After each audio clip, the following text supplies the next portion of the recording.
photographer. My name is Cherryl, and that's with a C and two R's, not with an S and one R, because that would be Cherryl, and I'm just Cherryl. I have 3 kids, all by the same father. And I'm still married to him. Yeah. Thanks. My mom said I always had to be different. I've always been a little bit different, even as a kid. I grew up in New York. I grew up in Queens, and I went to a different high school than all my friends. I went to the High School of Performing Arts, you know, from the movie Fame. And I was obviously in the dance department.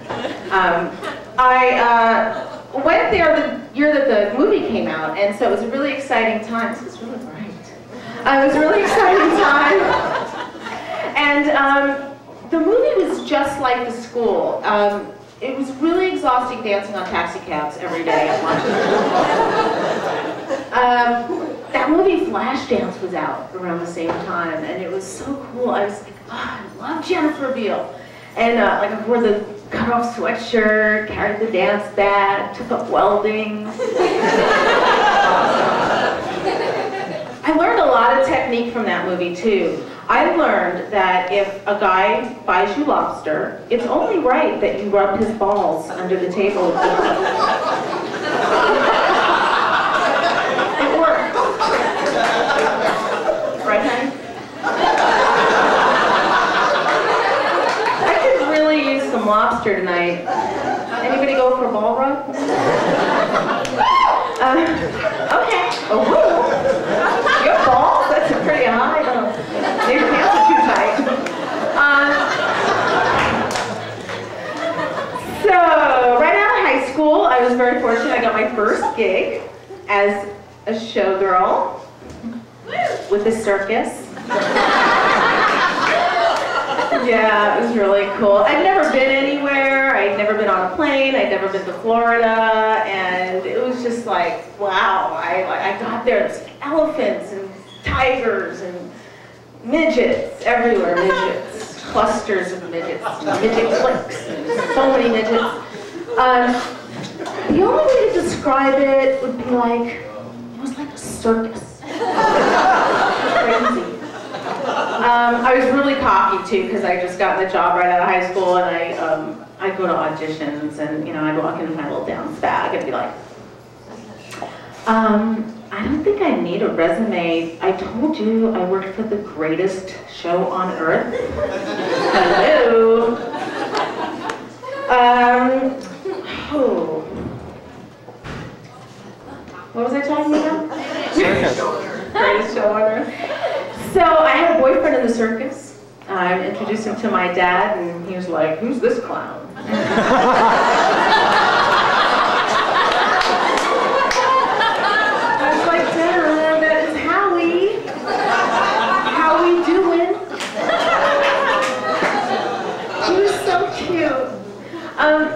It's so easy to get into a clown's pants too. Seriously, you just like, you flick the suspenders off and their pants just come right down.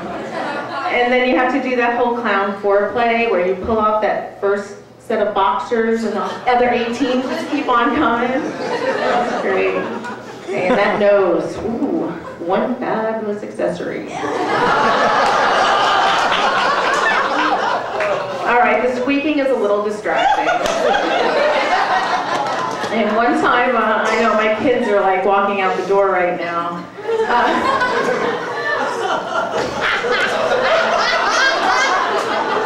One time we were in the back of his car, and we were getting a little hot and heavy. I was like, Howie, how we doing? And he and his 32 friends were like, we're fine down here. You fine, I'm fine, you fine, I'm fine, he's fine. I'm like, all right, boys, settle down. It's gonna be a long night.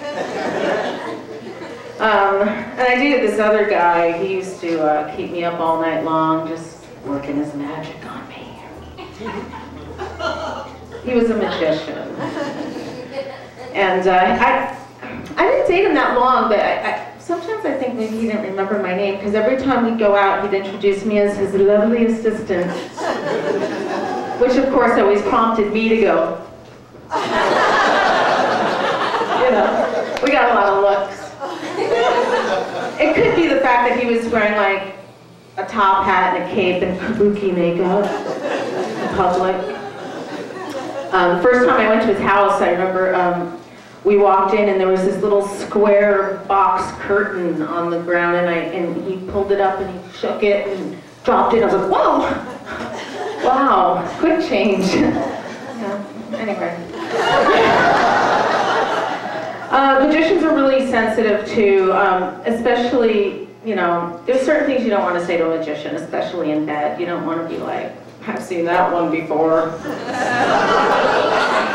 And if they're over 50, I saw the string. I saw the string. Yeah. You know, we never really broke up or anything. He just kind of disappeared like that. And I guess that's what happens when you're a booty call. You don't get broken up with. I had a pretty serious boyfriend after, well, not pretty serious, very serious boyfriend after that. And I remember being a little disappointed because I remember distinctly, you know, in the moment, kind of going, what, no quarters? Thanks. My husband. He's like, I want my $350 worth.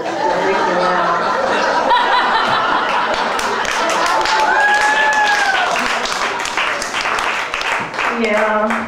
So, you know, I married him anyway, obviously. And it's been 18 years, or 19 years actually. Yeah. That's all right. We're just too fucking exhausted to get a divorce. And besides, who would divorce me? 19 years, yeah, it's been like, you know, I mean, at this stage of the game, it's like, really, I don't want another man to see me naked, and I really, you know, don't want another woman to have to see my husband naked. It's really right. I wouldn't do that to another woman. I'm just kidding. He doesn't care. He doesn't even take a hint. Every year for his birthday and for Christmas, he gets a new robe. Okay? From the neighbors.